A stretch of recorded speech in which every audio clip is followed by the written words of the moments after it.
It's very difficult to explain to people what it means to live as a fugitive. And that's what we were. Nothing except ourselves and the clothes on our back. Frieda von Hessen is one of the few remaining Holocaust survivors. At age 92, she can still vividly recount the frightening years that stole her freedom, her dignity, and her career as an opera singer. When I was 6 years old already, I had what they call a beautiful voice, more noticeable than the other children, and I had always that desire to become a singer. Hers was a happy childhood. Frieda was born in 1915 and grew up in Holland. The only daughter of affluent parents, Frieda's father was an official in the Dutch army. Her mother, a singer, encouraged Frieda's natural talent for opera. Frieda became a rising star at the music conservatory, singing to sold-out audiences.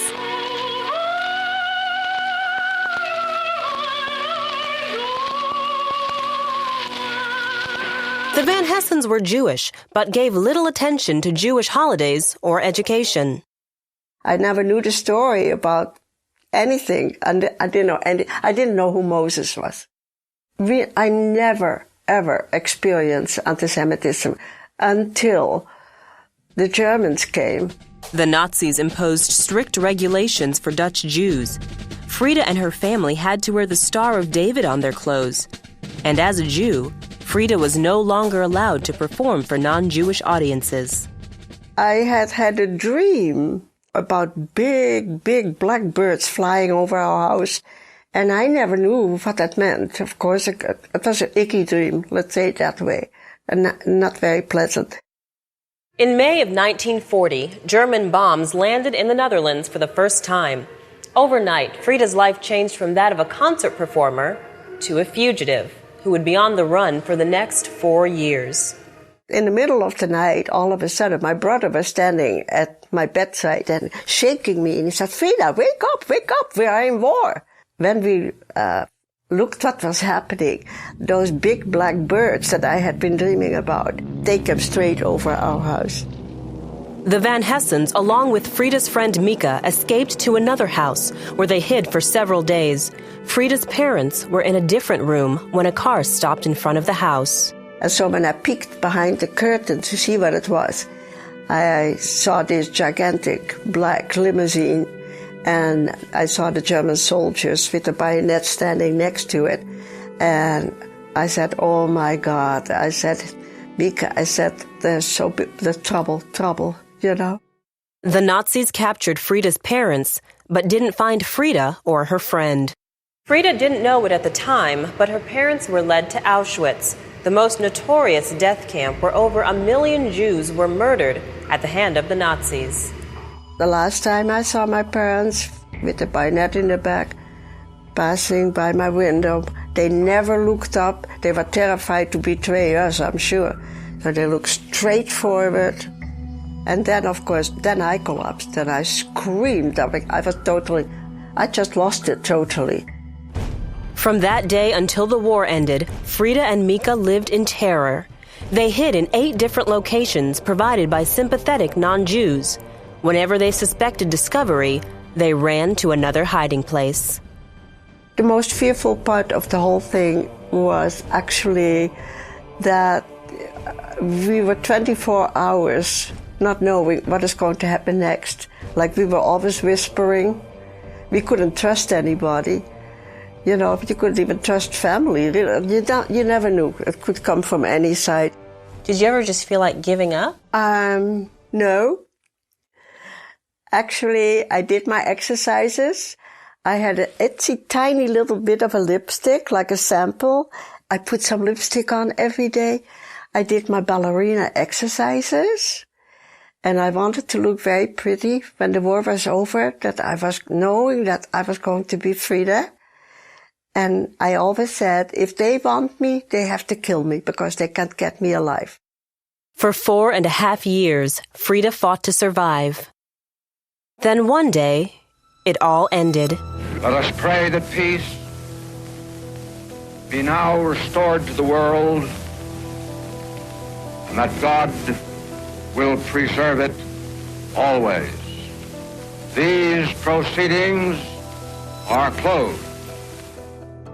We were just all of a sudden told that the war was over, when the bomb came on Japan. There was just a total rejoicing. The flags went up, the people were dancing in the street, everybody went crazy because there was peace, okay? But we were so afraid. We had been so long in this one room that when we were out and we had no roof over our head, right? But I was so petrified to look up. I was afraid of the sky. I was afraid of the stars. I was just so scared. It was so big. And so, I guess that's how people feel that are lifetime in prison or something like that. It was very strange to be able to buy things and to go places. It was just a miracle. Did you ever think you'd live to see that day? No, it's something very hard to describe, when you have been so void of everything, void of associations, and void of food, and void of liberty, void of my own art. I had lost totally my memory where it came to my music. It took years for Frieda to pick up the pieces of her life. Nearly all of the people and places she knew were gone.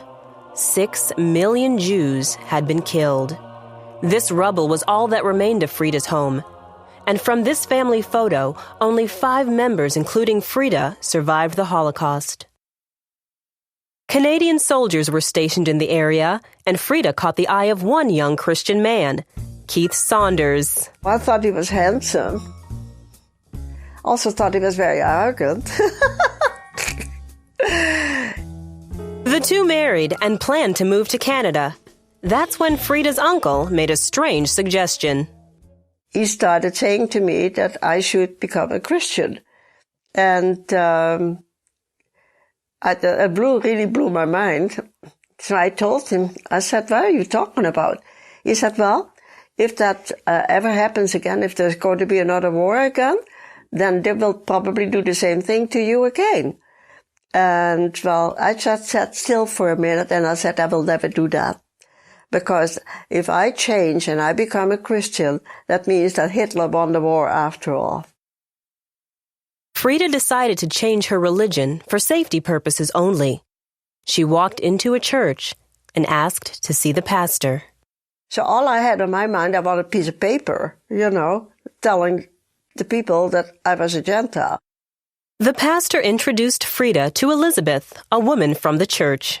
She started with Jesus and with Joseph and with the babe in the stable and all kind of things. It made no sense to me whatsoever. And I thought she'd lost it. And I said, I told her, I thought you were an intelligent person. How can you believe all this nonsense? Elizabeth asked Frieda to read Isaiah chapter 53 and Psalm chapter 22 in her free time. And so I kept reading, and then I came to the 16th verse, and there it says, the second half, it says, they pierced my hand and my feet. And I just let out one big yell, "Ah! That's Jesus!" I was all alone in a little room. There was nobody there to twist my arm. I just saw that was Jesus. I sat down and I said, how could I have lived like that all these years without that? It's like coming out of a dark hole into the light. I never knew that he was called the light of the world. I knew nothing. Then I went to Isaiah 53, and just like that, I understood every word. So I called, Elizabeth, and she raced over.